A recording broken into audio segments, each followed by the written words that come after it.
nakwento ba sa'yo nitong asawa mo na nung nakatira siya sa bahay ko, naku, siksikan kami.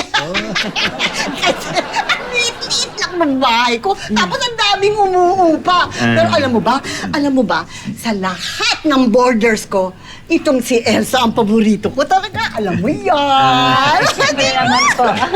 Ay, tsaka alam mo, di ba, pangarap ko kasi talaga, pag yumaman ako, sinasabi ko lagi kay Elsa, pag yumaman ako, bibili ako ng malaking bahay. Kasi yun ang dream ko talaga. Yun ang pangarap ko. Alam mo yan. Ano naman? Kaya tuwang-tuwa ako. Tuwang-tuwa ako nung nalaman ko na gumanda ang buhay mo. Tapos, nakabili ka ng malaking bahay kasi yun naman ang pangarap ko para sa'yo. Alam mo yan. Elsa. Pepito. Alam ko yan. Alam ko yan. Alam mo yan. Alam mo yan. Naalala mo na nag-outing pa tayo, pumunta pa tayo sa Lido Beach. Ay, ito, hindi mo. Alam ko yun.